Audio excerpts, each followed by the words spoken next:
concerns about the deadly coronavirus officially hitting the U.S. Here's what we know. A new, highly contagious variant, the Omicron conspiracy theories are not just through churches, but I'm the man of God here. I run this church. Evidence of war crimes. I don't make this stuff up.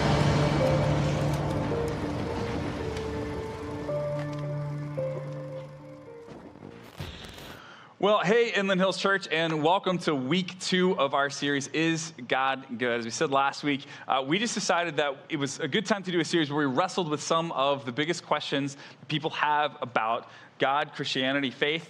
And at the heart of a lot of those questions is just this really big question: is God actually a good God? So last week we looked at, what about hell? What do we do with that? This week we're actually going to look at what about Christians? We're going to look at the Old Testament. We're going to look at suffering. We're going to look at Jesus.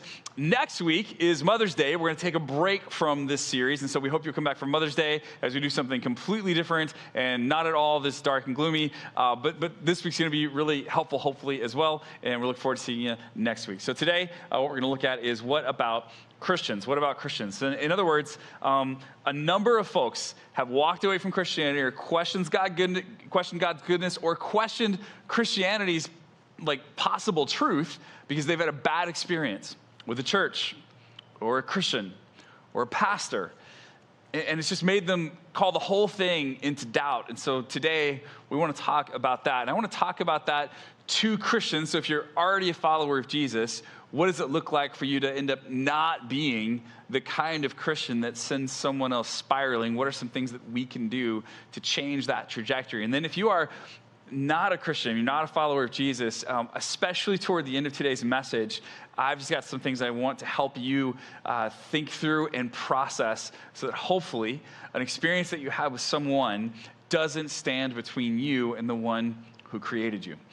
So if you look up into the night sky, what you'll see is somewhere in the neighborhood of about 2,500 stars. Now, that's if you're out in the middle of nowhere and you can see really, really well. If you're here in the Chino Hills area, you can see 7. They're beautiful 7, but it's just we got a lot of light pollution around here. It's very hard to see much, past the sky. And so, but 2,500, that's a lot of stars, but it's not nearly as many stars as we have in our galaxy. Our galaxy has about 400 billion stars in it. And we believe that there are about 400 billion galaxies in the observable universe. So when we start to think of how many stars that actually is, that number becomes fairly mind-boggling fairly quickly. Now, what that means is that there's about 10,000 stars for every grain of sand in the world. There's 10,000 stars for every grain of sand in the world. So then you start to work out, wow, how many planets is that? How much possibility is there for life out there? And it turns out there's a whole lot of possibility for life. Even if we assume that only about 5 to 20% of these stars are a lot like our sun.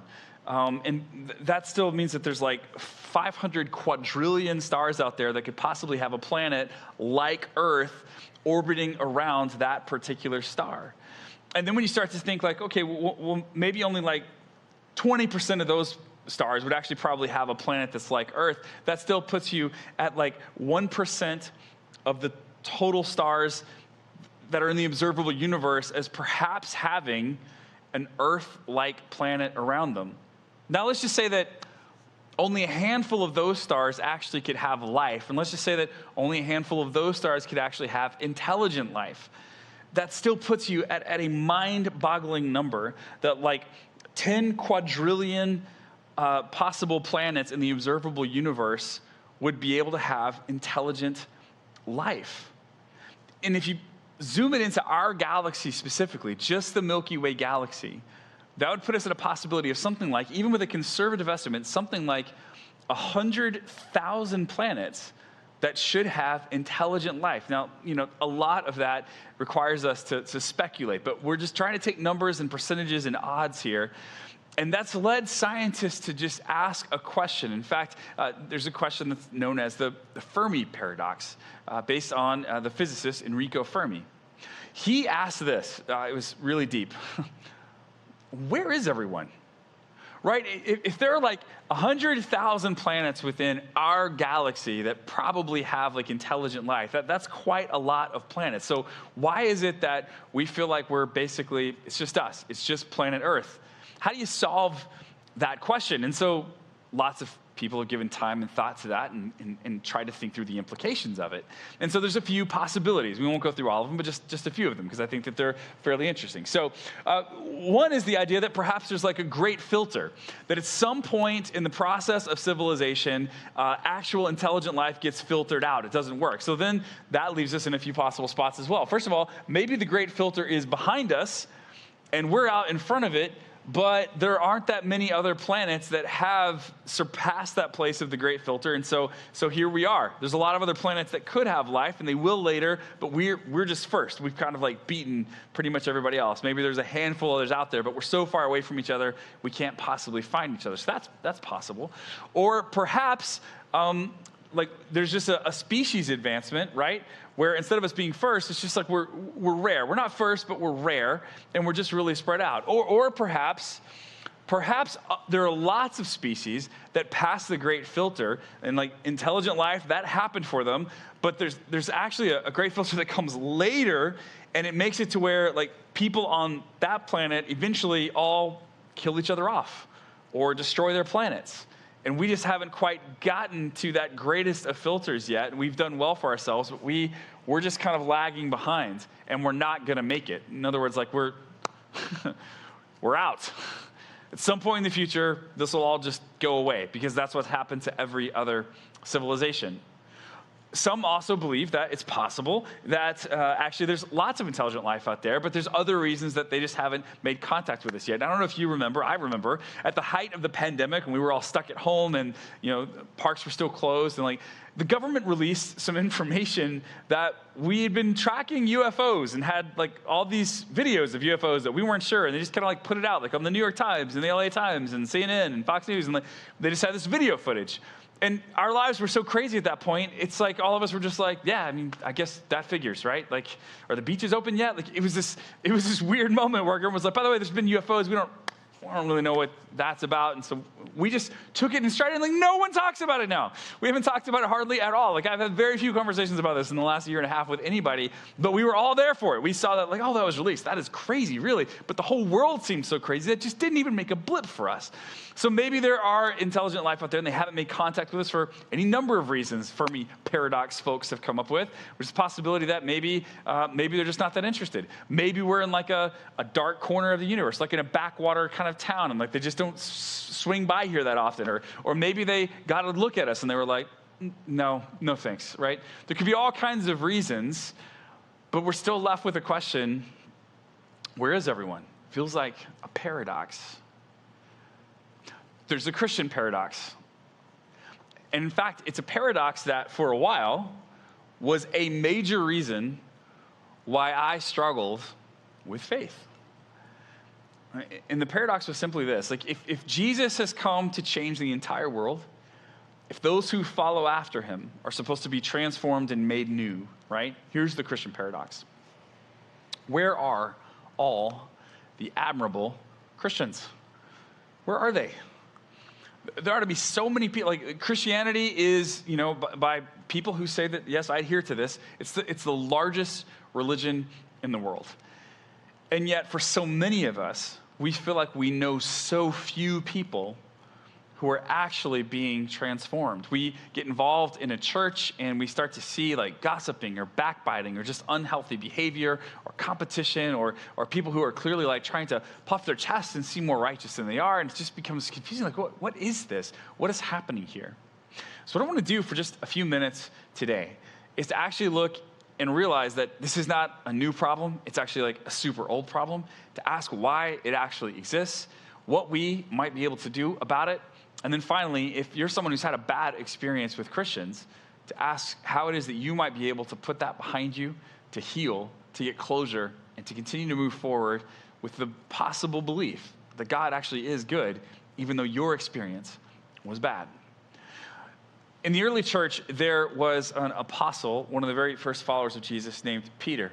And Peter becomes a leader in that early church. In fact, Peter ends up being the one of the apostles, of the 12 who followed after Jesus Christ. He ends up being the one that gets kind of the first message that you're supposed to break this racial barrier and go beyond just other Jews, and you're supposed to talk to Gentiles, non-Jews, about this Jesus Christ. And he is really uncomfortable with that, because that's not the way that this is supposed to go. That's not the way this has been going. Like, we're Jews, we're set apart, we are the select people of God, we're the holy ones. But now God is telling him, actually, there's a whole group of people out there that you need to reach, speak out to, and they're invited into the fold as well. So he struggled with that, but he did it. And then we read in this book called Galatians, a little letter that Paul, the Apostle Paul, another one of the first leaders in the Christian church, wrote, that Peter, even while he was the first to kind of cross the racial barrier divide and to reach out to other people with his gospel message, he ends up actually reverting at some point once he feels peer pressure. So this is an early case of the church and one of the greatest leaders of the church, and he doesn't live up to his high calling. So we read this in the book of Galatians, chapter 2, and starting with verse number 11. When Cephas, it's another name for Peter, when Cephas came to Antioch, I opposed him, Paul says, to his face because he stood condemned. For before certain men came from James, he used to eat with the Gentiles. So there was a time when he was eating with the Gentiles, no problem to eat with the Gentiles. But then some people came from James, some other Jews, and he started to change his tune. It says here, but when they arrived, he began to draw back and separate himself from the Gentiles because he was afraid of those who belonged to the circumcision group. So there's a group of Jews who are circumcised, and he seems to be afraid of not fitting in, or that they're going to think poorly of him, or of not being with his own people. And so he withdraws from the Gentiles God has called him to lead. And basically, this turns into a bit of a class system, right? We're all followers of Jesus. That's great. But we're the Jews, and we're the chosen ones, so I'm going to sit with my people. And the opposite of what Christ came to do, which is to tear down all the dividing barriers, ends up being made real in Peter's life. And Paul was not okay with that at all. So it goes on. The other Jews joined him in his hypocrisy, so that by their hypocrisy, even Barnabas was led astray. So Barnabas is another leader in the early church. And what Paul is essentially saying is, like, Peter, who is chosen by God, did an amazing job at so many things, slipped into an old way of life that he was supposed to have left behind. And when other people saw him doing that, they slipped into that way of life as well. In other words, Peter's hypocrisy was contagious. It didn't just impact him and the people that he came into contact with. There are others who, by his example, started to behave in a similar way, and people that Peter never even met or was never around very much would have been impacted as well, even though he was removed from their actions because he influenced them. So this is how hypocrisy works, by the way. So we go on. When I saw that they were not acting in line with the truth of the gospel, I said to Cephas in front of them all, so he calls Peter out, man.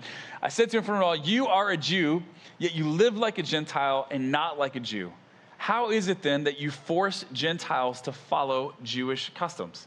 So in front of everyone, Paul just basically says, look, man, this is not right. You're not supposed to be living like this. It's not okay. How is it that you're doing, right? How are you forcing Gentiles to follow Jewish customs? You know that that's not the way that this is supposed to go forward. From the very beginning of the church, there were people who had chosen to follow Jesus, whose lives had been largely transformed, who still continue to struggle with their new identity in Christ and to revert back to some of the ways that they engaged with the world before. This has always been the case, and it always will be the case, because transformation and growth really does happen one step at a time, and sometimes we take a step back. Paul, the author of this letter, also had another church in Corinth, that he was a big part of planting and shaping. That church had major problems. It would take us reading through the entire book of 1 Corinthians to really lay them all out. We're not going to do that. You're welcome. But I do want to give you kind of an overview from a biblical scholar. Now, this is a guy who used to be a devout Christian, has since turned away from the faith. His Bible knowledge, though, is incredible and encyclopedic.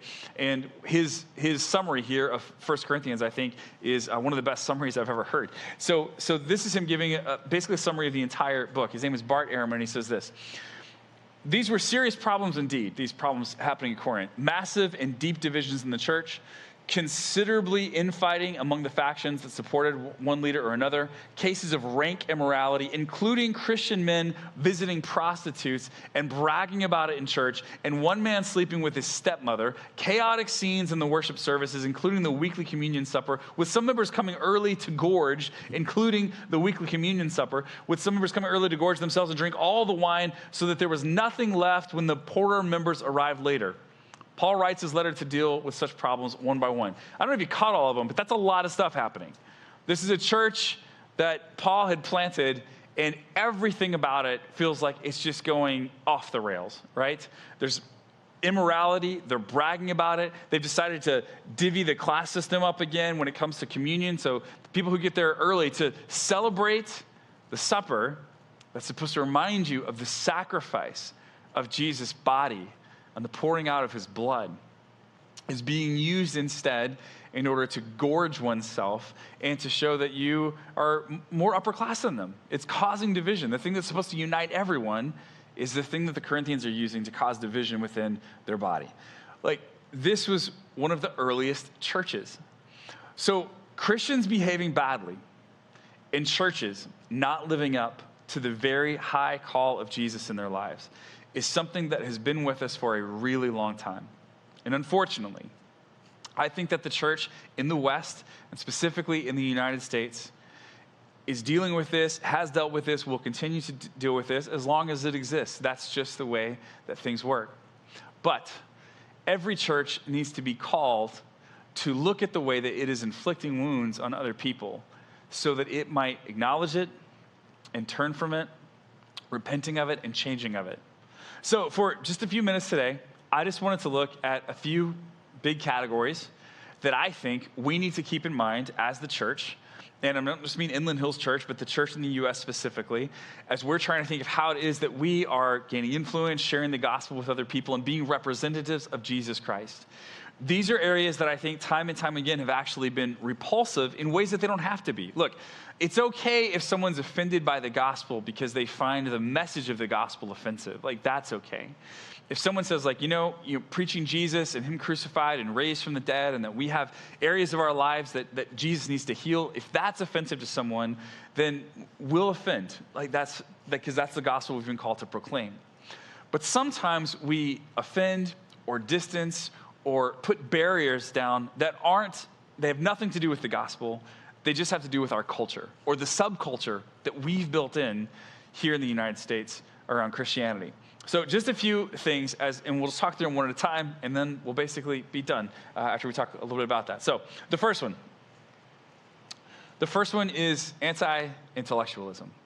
Anti-intellectualism. This is not new, by the way, and it's not specific just to the church in the U.S. It's just this idea that we've had divisions for a long, long time, and sometimes those divisions have led us to distrust outside voices, and to say, like, well, if they're outside, then they can't be trusted. We have to walk away from them. So here in the United States specifically, we have a whole history, especially of more conservative Christians, that want to distance themselves from anything that the world has to offer. And unfortunately, this has meant that we've been behind the ball on science. We haven't engaged philosophically with the culture at the place that they're at. And many times we have hindered ourselves from entering into really necessary and really important conversations with people who are outside of the faith, because we've just marked it all as bad and we've pushed it away. And what that's done for us, honestly, is it's meant that we haven't figured out ways to articulate the gospel afresh. N.T. Wright, who's was an Anglican bishop for a while and is one of the leading New Testament theologians in the entire world, has said on multiple occasions that in every generation, we must figure out ways to articulate the gospel afresh if we are to reach people who are far from God. In other words, if you want to reach people that no one else is reaching, you have to be willing to do things that no one else is doing. And when we kind of say, well, no, that approach, or those, people who push science, or all that stuff is off limits, it prevents you from engaging with them. It's one of the reasons that one of my favorite stories in the book of Acts is the story of Mars Hill, where in Acts 17, the Apostle Paul goes and he speaks to those who are at Mars Hill, and they are philosophers. They sit around and they talk about philosophy all day long.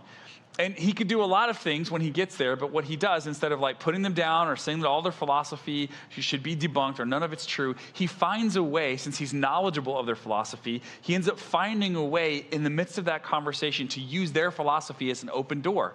In their philosophy, they believed that there were all kinds of gods. And so he had walked around, and it had grieved him to see that they had all of these different idols set up to all of these gods all throughout the city.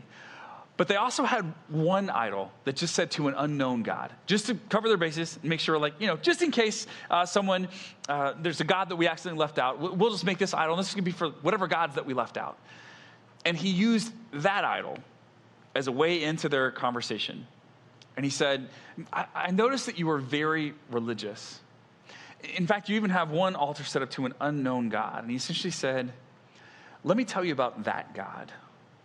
That is the God, the creator of all that you do not know of and who you should be worshiping. And he goes on from there. But it's only because he was conversant in the way that they thought. He had engaged with culture. That's the only reason that he was really able to enter in and have a conversation with them and find what are the doors, what are the buttons, what are the levers that I can pull on, push on, press into in order to have an intellectually stimulating conversation where they can see that I am thoughtful, but actually at the end of the day, I have a higher truth than they have access to. And how can I introduce them to it? And until we realize that there is a ton of opportunity to enter into these conversations and to meet people where they're at and to understand why they think the way that they do, and until we're willing to kind of exegete our culture and understand our culture, we'll continue to stand completely on the outside of it looking in. And in some ways, Christians are to be set apart. We'll talk about that in just a moment, actually. But for us to completely eject from our culture means that we don't get to have any influence. We don't get to present the gospel. We don't get to direct people to the person of Jesus Christ. And that's what we want to make sure that we avoid. So that's anti-intellectualism. Next, separatism, right? This is one that we basically just alluded to. I have here a picture, actually, of an Amish buggy from Pennsylvania. So my wife and I and my boys, we lived in Pennsylvania for a number of years, and we didn't live in the heart of Amish country, but if we went about 15 miles to the east or 15 miles to the west, we could see Amish buggies and Amish farms. And there is a lot to like about the Amish way of life. It's simpler. They don't, social media is certainly not running their lives. They've got... They work together. There's a sense of community there for sure, and they try to do everything they can to be peacemakers. That's really important to them. It's central to their core identity. So there's much to like about the Amish way of life, and much of it, I think, reflects the life and the teachings and the way of Jesus. So the last thing I want to do is be sitting here and just pointing fingers and putting down Amish folks. I realize they probably won't hear it, but still, they are our brothers and sisters in Jesus, those who follow after Christ, even though we work at our theology in very different ways. Here's the thing that they do that I think we want to make sure that we don't. There's such a distinct separatism that they've lived into that it so takes them out of the world that they're not able to have influence in it. And much like the anti-intellectualism, a refusal to engage with culture intellectually, a refusal to engage with culture physically, and to actually have relationships with people who are outside of our faith, that's too separate, and we don't see that being modeled in the New Testament. So for some folks, they've had an interaction with Christians, and Christians have just totally been unhelpful to them because they won't engage on the same intellectual level. They refuse it, they reject it, or they make someone feel bad. And for some people, Christians just won't interact with them because, you're not part of my church, or you're not part of the way that I think. And for some people, they can feel like they're higher or mightier than others because of that. But for us to put that amount of separation between us and other people means that we lose influence in that way as well. And then a third way, just while we're on the topic, a third way that I think that we end up losing influence, that we end up harming our culture, is through this idea of victimization. Victimization. I have heard more in the last several years from Christians who are fighting for their rights and trying not to be forgotten or sidelined in the culture. And it becomes this idea that, like, man, what I need to be about is making sure that, we protect our religious freedom, we protect these things. And it's a lot about protection. And it's a lot about my rights and my feelings and my vote and my candidate. And it just becomes so me-centered that it forgets that there's an entire world that desperately needs Jesus out there. I love this quote by Skye Jethani, who talked about the fact that part of what's happened in our culture today is that Christians, understandably, right, we used to make up a larger percentage of the U.S. population, those who would say that they are followers of Jesus. Now we make up a smaller percentage, an increasingly smaller percentage of the population. And so as that's happened, we've also increasingly lost some of the privileges that we used to have. But we've mistaken some of the loss of privilege as persecution. And those two things are not the same. So this is what Skye Jethani says. There are plenty of Christians who may claim persecution who are actually suffering due to their own foolish or unrighteous behavior. In other words, like, once we start to lose some privilege and we start to think like, oh, it's persecution, then sometimes we just start to berate others or fight for our way, or you ought to wish me Merry Christmas when I come into the store, or whatever, 100 other different things that it could be, right? Like I should take precedent. My beliefs should take precedent. And you should have to reorient your life around my particular beliefs and actions. It's a feeling of entitlement, really, that can happen if we're not careful. So he says, yeah, some people do suffer actual persecution in the U.S. to some degree for their beliefs, but a lot of people bring it upon themselves because of their own foolish or unrighteous behavior. He goes on to say this: some suffer for righteousness, but frankly, some Christians suffer because they are insufferable. Yes, this is true. Sometimes we suffer just because we're insufferable. Just want to say a little bit about this idea of entitlement that sometimes can happen. It's not a Christian thing. It's a tribalistic thing. Really, from the time we're born, we are looking for a group of people to belong to. And a lot of times we will define ourselves over and against the out group, a group of people who's not us, or the groups of people who are not us. And so, the very first in group that most of us experience is our family, our mom or dad, or mom and dad and siblings, grandparents, aunts, uncles. That's the very first group that many of us experience. We're the in group. And sometimes we figure out that there's other families out there that don't do things the way that we do. Why? Because they're weird. We do things the right way, they do things the wrong way.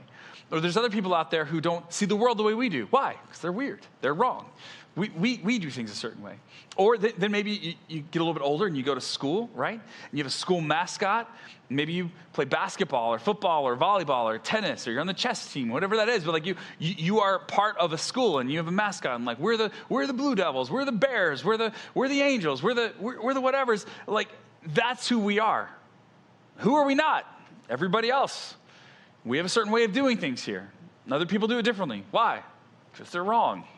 Or they're worse. And a lot of times we can find another major group identity, and this can be really healthy, at a church. Why do we hang together? Well, we have shared beliefs. We have shared traditions. Other people don't do it that way. Why?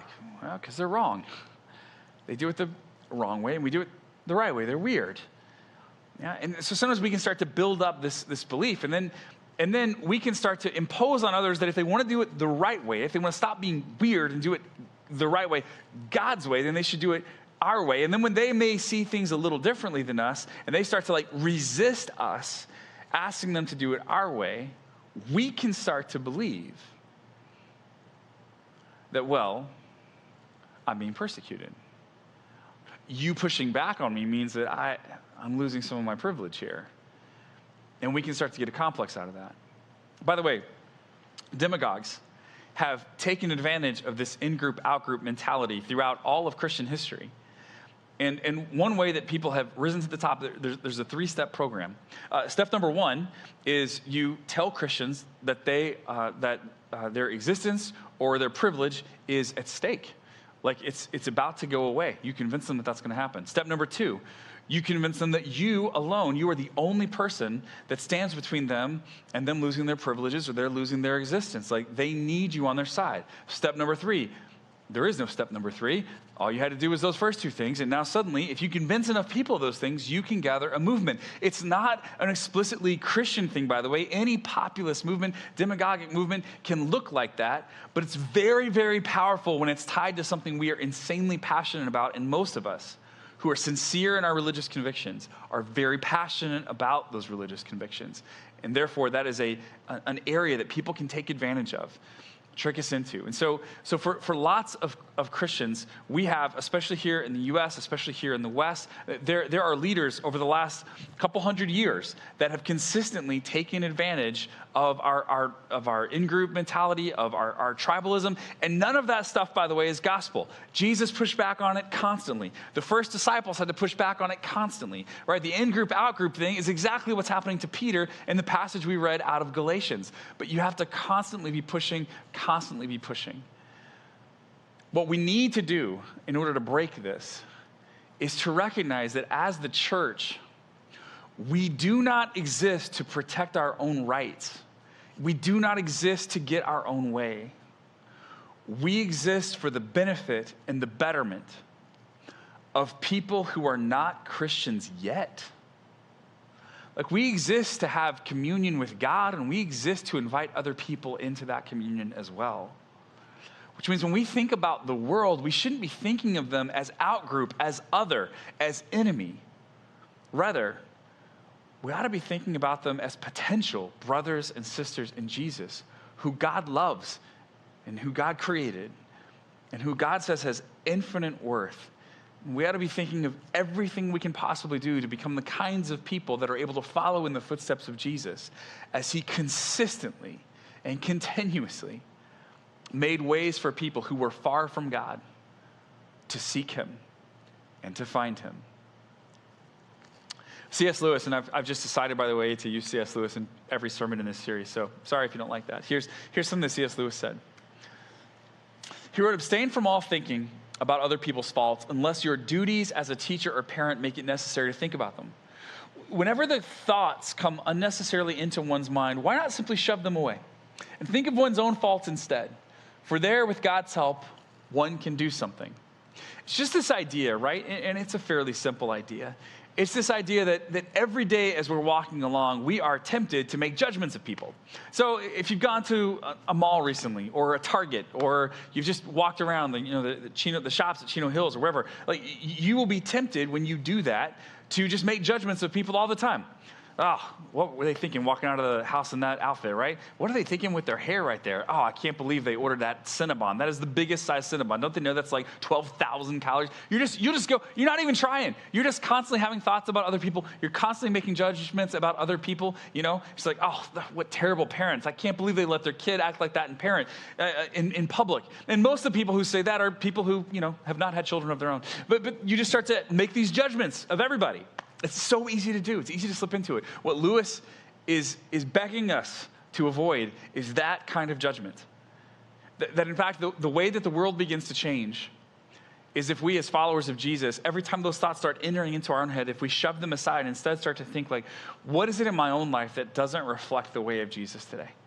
Because that I actually have control over.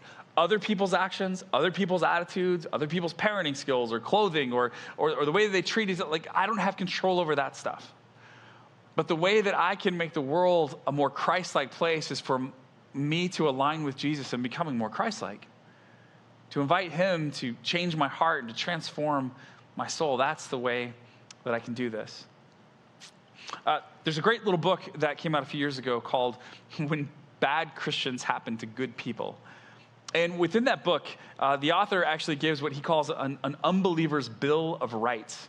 In other words, if you're a follower of Jesus, what are the rights that you should just go ahead in your mind to decide that people who aren't followers of Jesus yet, what are the rights that they have? C.S. Lewis tells us, not to judge them. That's great. But as we're thinking about being good stewards of our faith, so that we're not the kind of bad Christians that make people think that God must be bad or our Jesus must not be actually enough. What are the kinds of rights that we could think about granting them whenever we have conversations? So here's just a few examples he gave. First of all, for unbelievers, I have the right to never have faith forced on me, right? Can't force faith. I have the right to never be treated in a condescending manner. Condescending means to talk down to. I'm just kidding. Okay, all right, so I have the right to always hear the truth. I have the right for you to patiently hear my concerns and doubts. And I got to say, by the way, like, it's very important for us here at Inland Hills Church to make space for this. And so we just had this last week, our very first week of something we're doing here called Alpha. And it is making space for people to bring all their questions, all their doubts, all their insecurities with them, and to come and ask all that stuff. And we're not giving them the right, wrong answer. It's like, no, let's have that conversation. Let's have that out. So if you want to jump into Alpha, it's a great time to do it, actually. We've only had 1 week of it. It doesn't build so much. We're talking about different topics each week. And there will be a website on this screen right here that you can sign up for your Alpha experience and just let us know that you're coming. There's food involved. We have childcare that's available for you. But if you're looking for a place where faith is not forced on you, and there is a place for you to answer questions and to ask questions and to bring all your doubts, Alpha is a perfect place for you to do that. So there's that. Finally, I have the right to seek answers to the questions and doubts that you can't answer, of course. If we're not able to answer something, then it doesn't mean that answer doesn't exist, but we should give people permission. Absolutely, go look for that. Let's have a conversation about it. I have the right to be steered to resources for my own study and investigation. Yes, obviously. I have the right to be loved no matter how I respond to the gospel message. Yes, yes, yes, yes. These are great rights.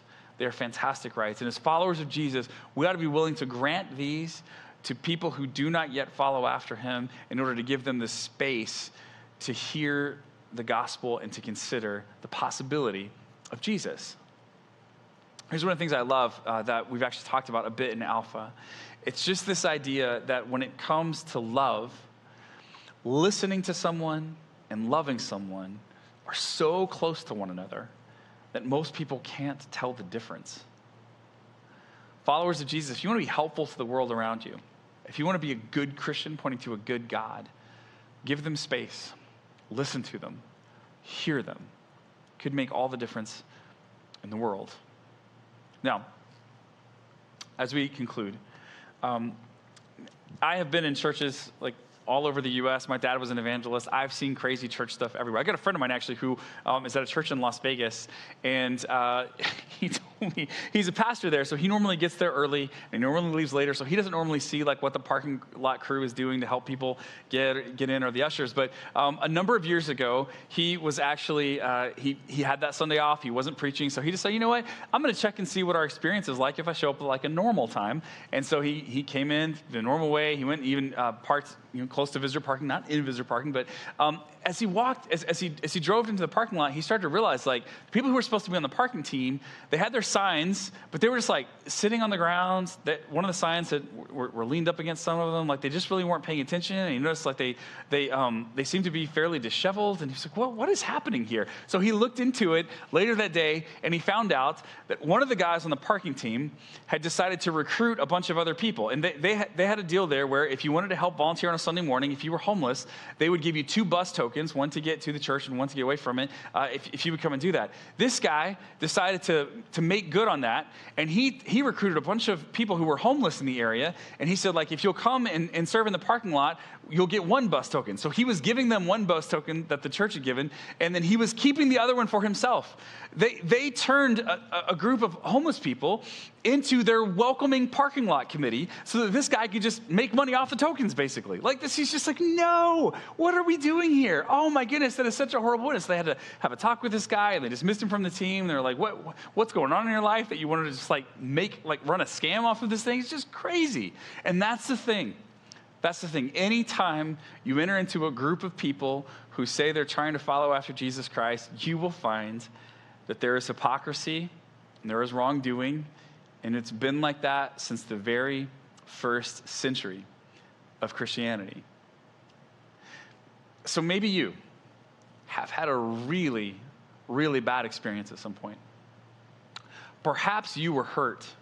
And like you're watching this online right now, or maybe you're in the room because you finally like stepped back into a church, but you've been hurt at some point by the church.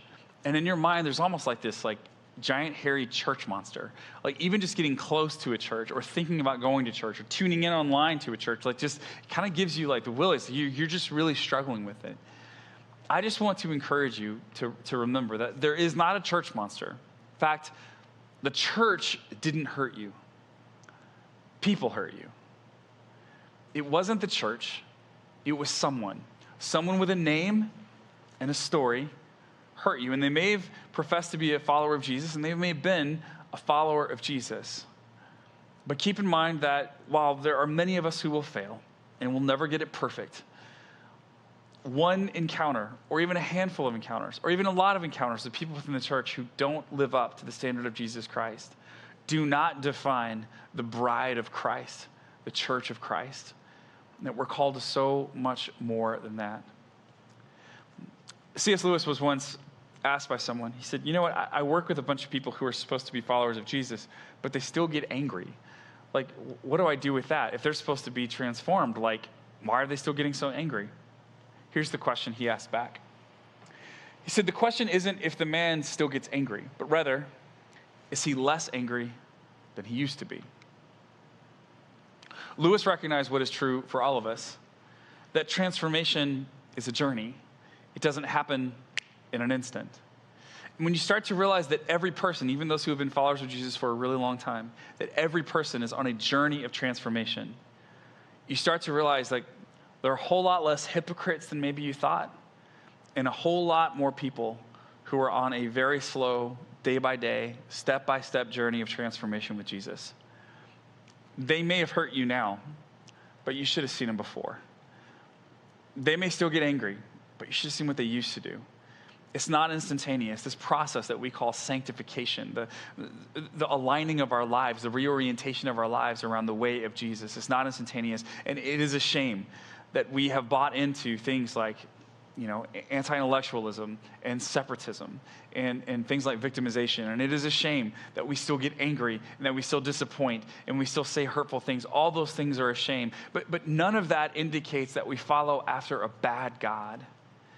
In fact, what we see Jesus pointing us to time and time and time again is the realization that none of us are holy, not a single one. We all have faults. We all have problems. The early Apostle Paul said like he was the greatest of sinners. And yet because God is good, he meets us where we are, but he refuses to let us stay there. The journey then of Christianity is one of constant transformation, and that's what we're invited into. I am so sorry if you've had a bad experience with a Christian behaving badly, but my hope is that as we read through the scriptures, you will start to see that there is a good God calling you and that person to so much more. Heavenly Father, thank you for each person within the sound of my voice, and I pray, God, that as we worship here today, as we pursue you today, that you would give us wisdom on how we can be good examples, followers of Jesus. That the world may be transformed, that the world may see more of your goodness in us. And God, for the times that we slip up, and the times that we make mistakes, and the times that we don't live up to your high calling in our life, God, we pray forgiveness. And we pray, Lord, for those who are wrestling with the possibility of you and the possibility of Jesus, that we might be an influence in their life and a help to point them to a good God. It's in Jesus' name I pray. Amen.